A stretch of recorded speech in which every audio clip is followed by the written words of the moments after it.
Hello everyone, today I'm again back with a video of a logical game using dot stickers, one marker and plain paper.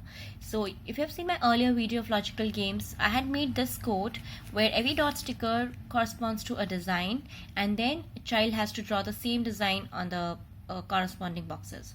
Here I'm with another level, a level up. So in this one I have made this pattern. The child has to copy same here but using the code. So means if this is a small sticker, it has to be Z here. A big one means a square.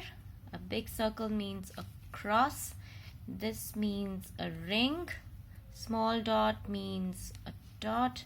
And red circle means a triangle.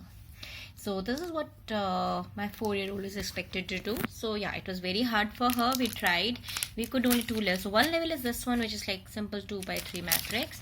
Then we made 2 more levels. So this one, what she could not do, it's 4 by 4 matrix. And this one is 3 by 3 where I helped her and she could figure it out. But yeah, it's difficult for a 4-year-old. So probably you can try with your 5-year-old.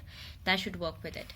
So like it, subscribe it, and let me know if you have any questions about it. See you later. Bye bye.